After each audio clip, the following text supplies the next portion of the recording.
Hello, everybody. Welcome back to another Terrace Talk here on the Pink and whichever channel this happens to find you on. I hope you're keeping safe and well, obviously, in these very strange times. We're actually recording this on Thursday afternoon, which is quite a pertinent date, I think, for Norwich City fans, because it is 1 year to the day that they beat Tottenham Hotspur in the epic FA Cup clash, 5th round.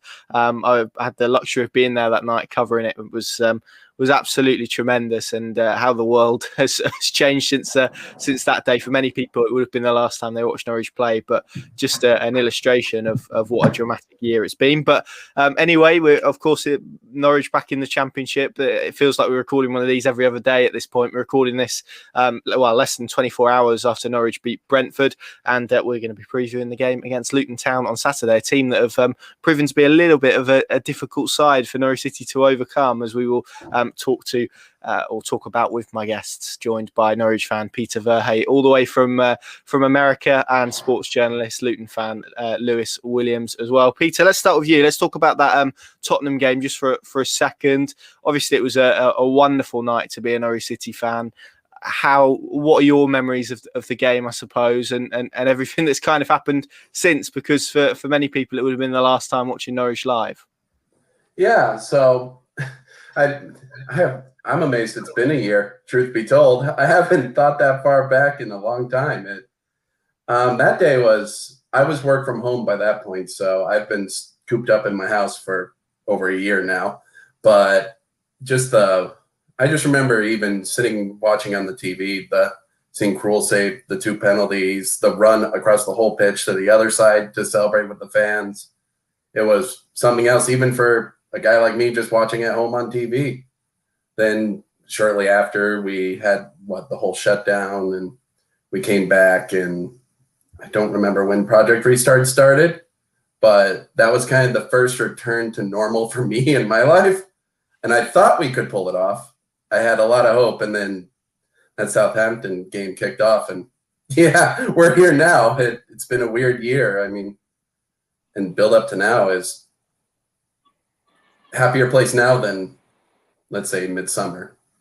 Yeah, absolutely. And fingers crossed that light at the end of the tunnel is within touching distance now. It seems to be getting closer. Lewis, for you, it's obviously been a strange year for Luton, I suppose, because you've had a manager return, and all of this has kind of happened behind closed doors. And equally, what has been largely a very, very good season for you guys so far.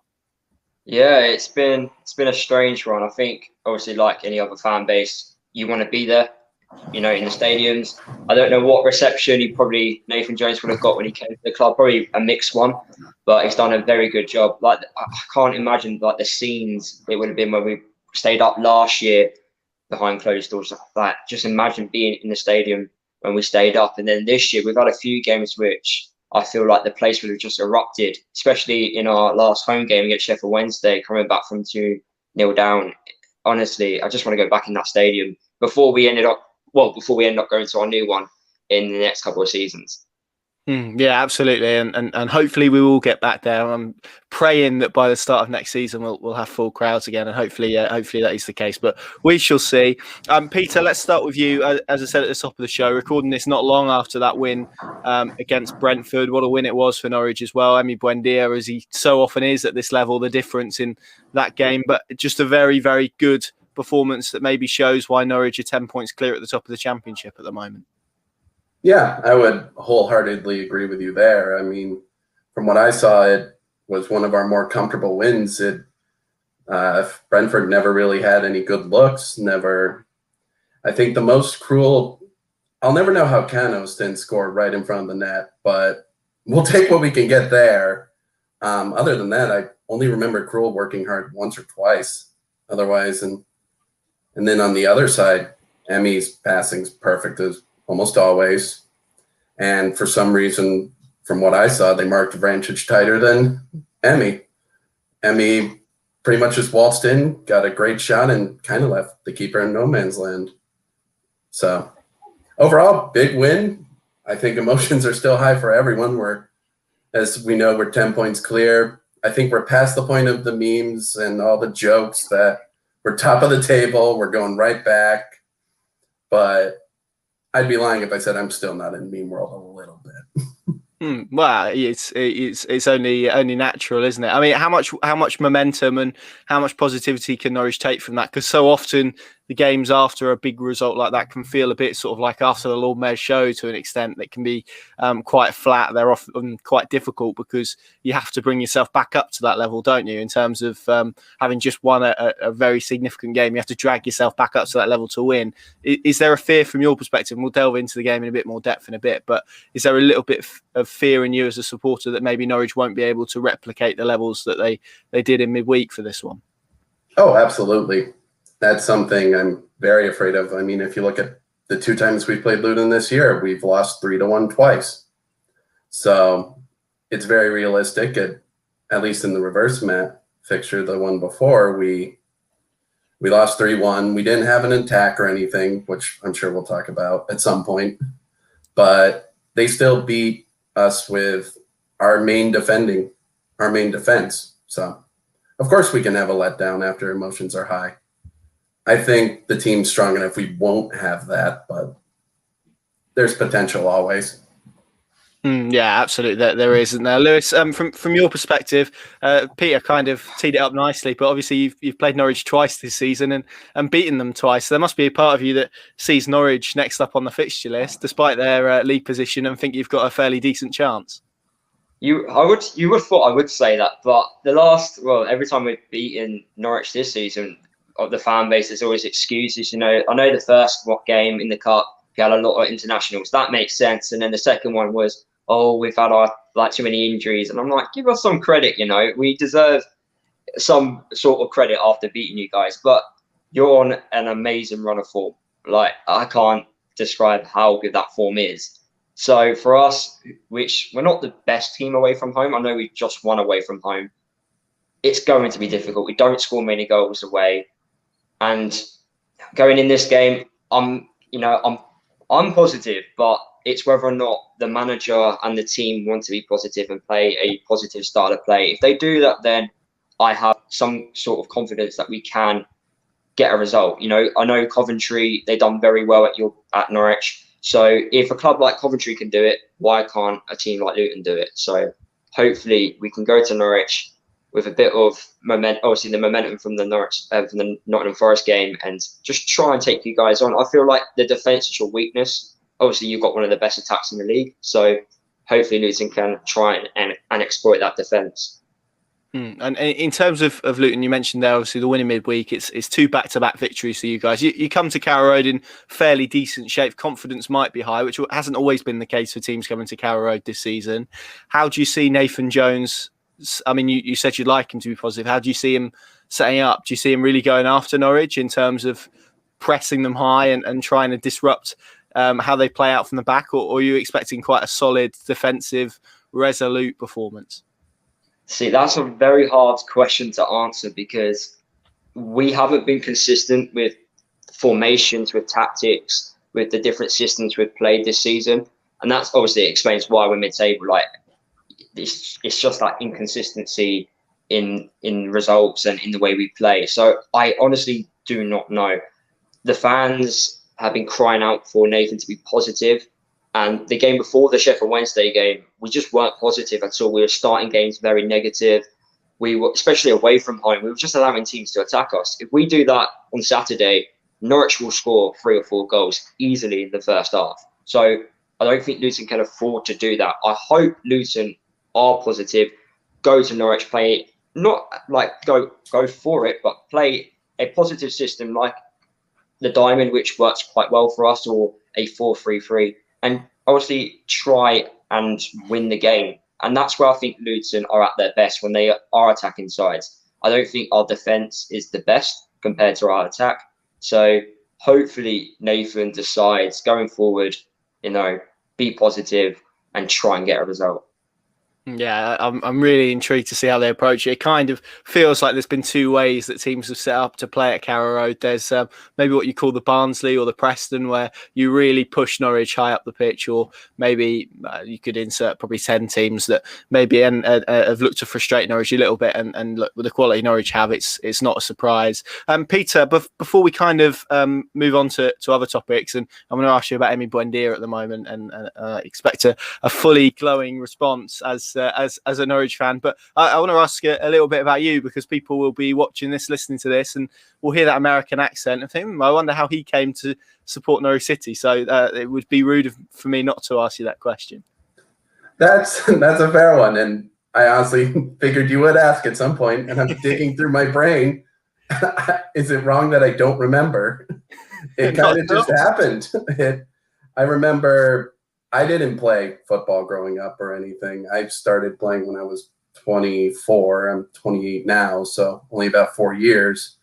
And when I was studying in college university, I had a friend who always wanted to go watch Champions League and things like that.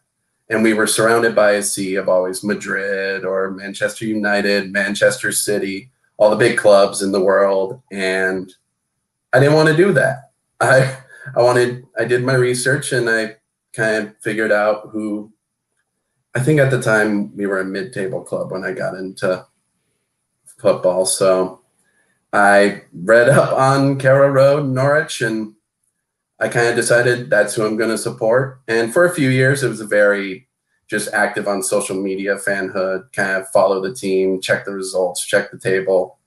And then about, 2 years ago now, a friend and I decided to travel to the UK to watch games, and we went.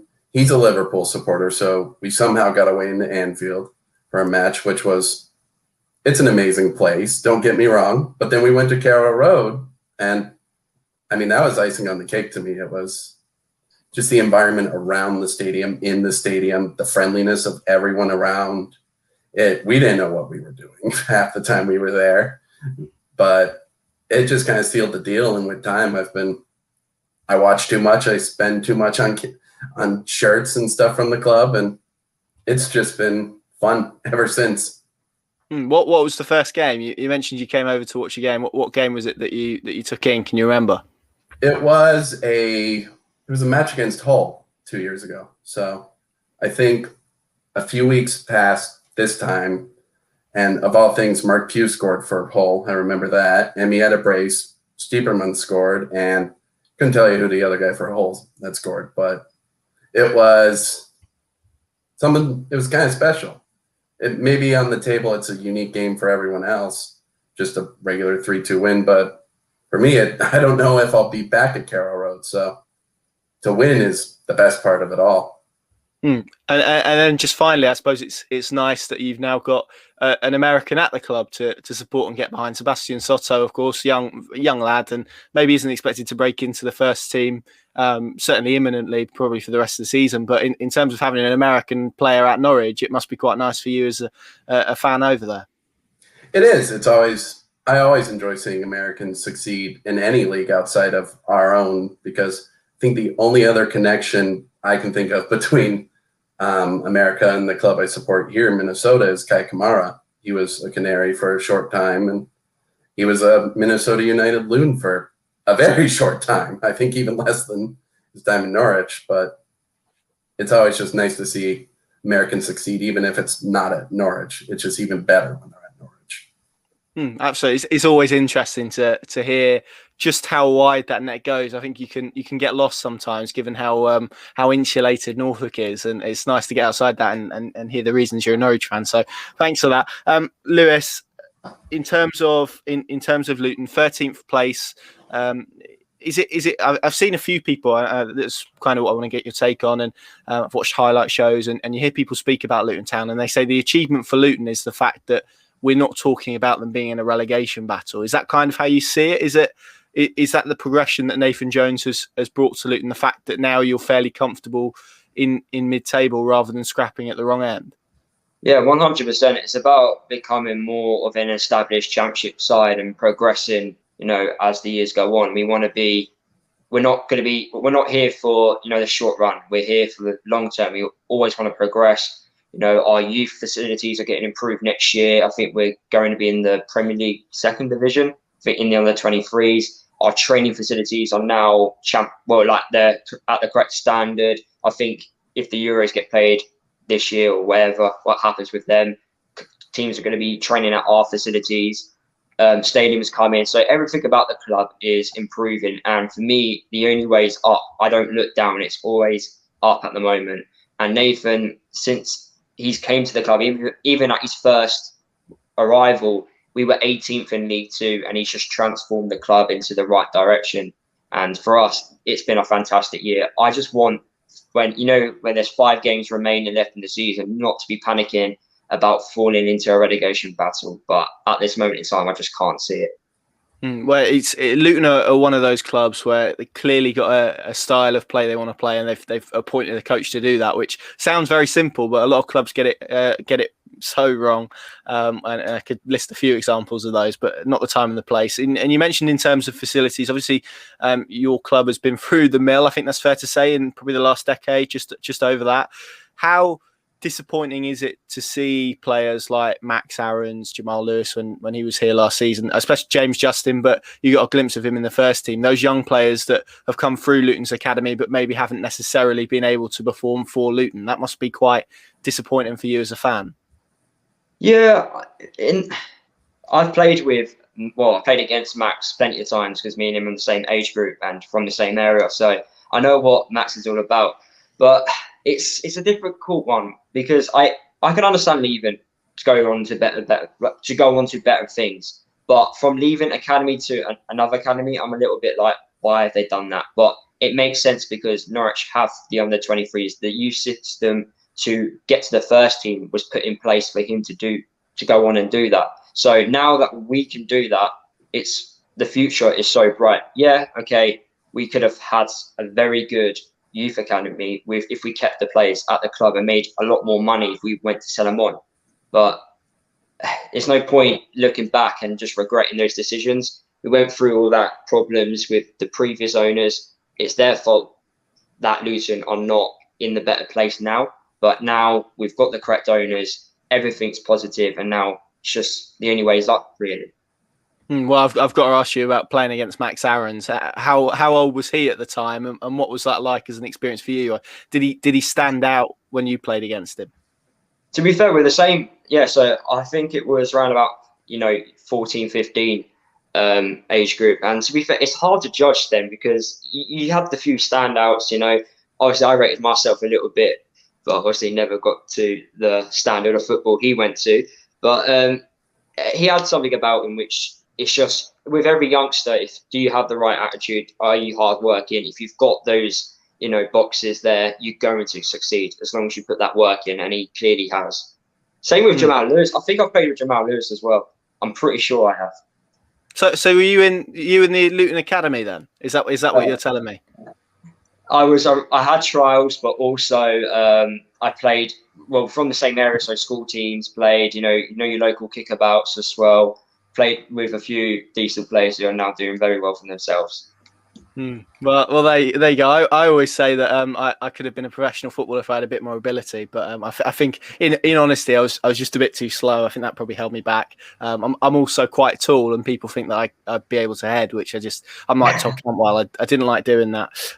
Peter, let's come to you. Norwich City 10 clear at the top of the Championship. They're currently, I think, on the joint best winning streak with Barnsley, 6 games in a row. So much momentum, so much confidence going into this game against Luton. We've obviously spoken about the difficulties they've had against this side in the past, but they can come into this game with real hope of maybe changing their fortunes against a very good Luton side, can't they? Yeah, I absolutely agree with you there. It's a system where, as Lewis called them, we were making excuses the last 2 times we lost because we weren't healthy in international breaks, but we have a healthy attack again. It's kind of back to normal for us. We have a normal squad. We're a healthy squad that's the weirdest thing I still tell myself because I feel like Norwich and health are not synonymous some years, like Premier League last year, never healthy. The year before, started this season not healthy. So yeah, we have a very healthy squad, and it's a consistent squad. We haven't been scoring 4 goals a match very often or anything like that, but we're solid in our attack, and we score when we can. We take advantage of our opportunities most times. Well, here we go. This is the moment where I'm just going to put the words Emi Buendia to you and let you speak, because he's some player, isn't he? Oh, he's amazing. It's a world of envy I have every time, and Arsenal are going to have to pay all the money in the world to get him, and I want more no matter what happens. If we ever do sell him, if he moves on, he's so crucial to the squad, and everything he does has been amazing this year. And aside from I think he's had 2 red cards this year. That's about the only blip I see. That in his free kicks sometimes shoot off into the stands, and you don't know when they're coming back. But other than that, he's perfect.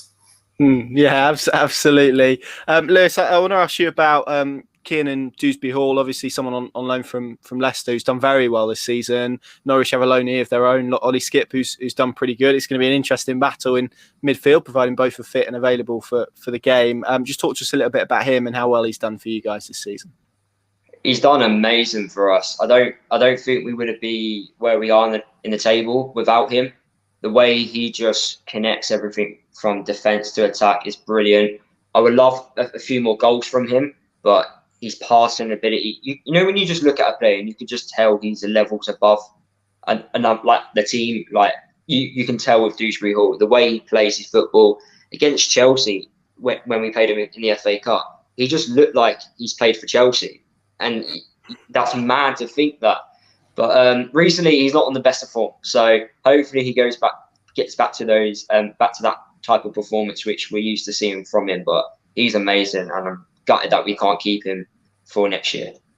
Yeah, it sounds like a very similar position that Norwich are in with Ollie Skipp, to be honest. But yeah, I'm looking forward to watching him play on Saturday. I've heard plenty of good things. We kind of touched upon Nathan Jones. We haven't really spoken about him specifically. Obviously, he left for Stoke. It's fair to say there was a lot of ill feeling about the time and the manner in which he made that move. He's obviously returned. Has the mood shifted back towards him in favour, I suppose, amongst the fans? Is it difficult to say without Kenilworth Road being full? But I guess he's done such a good job since he's returned, keeping you guys up and then pushing you on this season. Yeah, when he came to the club, it was 50-50. And then I think when he kept us up, that went to 75-25. And now I would say it's pretty much 95 now, like support. You're going to get that odd 5% in the fan base that won't forget what he's done, which, okay, I understand. But for me, what I wanted was an apology. I got that when he came back to the club, and I was like, right, keep us up. Done that. So I can't really ask for more on what he's done. So the past is the past. At the end of the day, I see it. He made a mistake. He's improved. He's come back a better manager, I believe. So hopefully we see more. Hopefully he improves even more as a manager, and Luton itself just improves as a club going forward. I was speaking to someone who knows their Championship football earlier today, actually, about Nathan Jones, and they described him as someone who they felt, in their view, could go on to be a pretty good, I think they said world-class coach to me, which is some praise from this person, because they're not necessarily always as generous with that. But it does it feel, I guess, a little bit maybe like a Bournemouth Eddie Howe situation? Maybe that's quite a lazy comparison. It'd be interesting to get your thoughts on it in terms of him sort of leading. I know he didn't lead it all the way, but certainly pushing Luton up the table, leaving, coming back, and helping them push up again. Do you see similarities there in terms of Nathan Jones and what he's doing at Luton with maybe Eddie Howe and what he did at Bournemouth, albeit with probably limited resources? Yeah, I'll say a little bit. Like similarities between the two. Obviously, I know Eddie Howe, when he went to Burnley, he felt homesick. He wanted to come back. Whereas with Nathan, it was more of he didn't have the right people around him. I think the key to Nathan's success at Luton is Mick Harford, the current assistant manager. He's also our recruitment. What do they call it? The director of football. Who makes those key signings. Without him, obviously, when he went to Stoke, he never had him, and that was the massive error, because the signings which Stoke made under him probably weren't the right ones. and he dealt with players who weren't as hardworking as the current players he has at the club. At Luton, we have like a philosophy. You need to fit that philosophy. If you don't, we ain't going to sign you. And yeah, I do see similarities between the two, but I think whether or not Nathan could repeat that would be amazing. But obviously, it did fall apart in the end for Eddie Howe, but hopefully that doesn't with Nathan. I think it happens to all managers, doesn't it? And like you say, there's been certainly a shift in terms of Luton and their sort of recruitment in the last however long, which is very good to see. Peter, let's turn our eyes to this game then. From Norwich City's perspective, how do you see it going? As we've kind of teed up, this isn't necessarily always an easy game for Norwich against Luton. They become maybe a little bit like a bogey team going back to the FA Cup third round, where Luton were non-league, Norwich were Premier League, and Luton not Norwich out of Carrow Road. I'm sure we'll speak to Lewis in a moment about that. But how do Norwich get through this fixture, do you feel, I suppose by getting another 3 points on the board? I think, I think it just falls on our defense with Gibson and Hanley. If they turn another performance like they did against Brentford, it's inevitable to me that we'll win if they can maintain their own and restrict any good looks for Luton. It'll really fall on them this time around. They did a great job against Tony and Brentford. Hanley was man of the match to me. You'll never see him win it on like social media polls because defenders unfortunately never get that credit they deserve, I feel like. But I think it starts with our defense, and the goals will come. We'll find a way through to get a goal. It's just focus on the back first. Well, it's not just Grant Hanley, is it? I think if Ollie Skip's in the man of the match poll, then no one else wins it, right? That's basically the way it looks like it's been so far. Go on then, Peter. Let's hear how you see this game going, and then of course we'll ask you for that dreaded score prediction. I personally I have a guess as a 2-1 victory. I think Luton will be able to get one on us. You get 3 in a row. You get 3 goals 2 times in a row, you're going to get one. Even though the lineups have changed, it's going to happen. I think having Pookie back healthy for a match against Luton, Emmy in the form he's in, if Cantwell's healthy, I foresee him starting again, or at least coming off the bench, not at the 80th minute like we're used to seeing a sub come in a little earlier and making an impact. So I think there's 2 goals in us, and I think we'll give up 1, but we'll hold our own. Lovely stuff, Lewis. As we kind of teed up some nice memories, I guess, for you and Luton fans of this fixture, not least that FA Cup game, which I know Norwich fans won't thank me for mentioning. Yeah, that's a day to remember for majority of Luton fans. I don't even think we've got anyone at the club who actually played in that game. Yeah, that's apart from Andre Gray, who's at Watford now, but. Yeah, it was an unreal day, and obviously the 2 wins this season as well. We've shown it like we can, hold our own against good teams at this level, and hopefully that can continue in this game. Go on then. I'll ask you the same as Peter. How do you see this game going? And I'll ask you a few score prediction as well. It all depends what system Nathan plays. If he plays positive, then my heart is saying 1-0 Luton, and we're going to end that run for you guys. But my head's thinking, no, he's going to go defensive and you guys are going to win 3-0. So it all depends when I see that lineup and how we set up.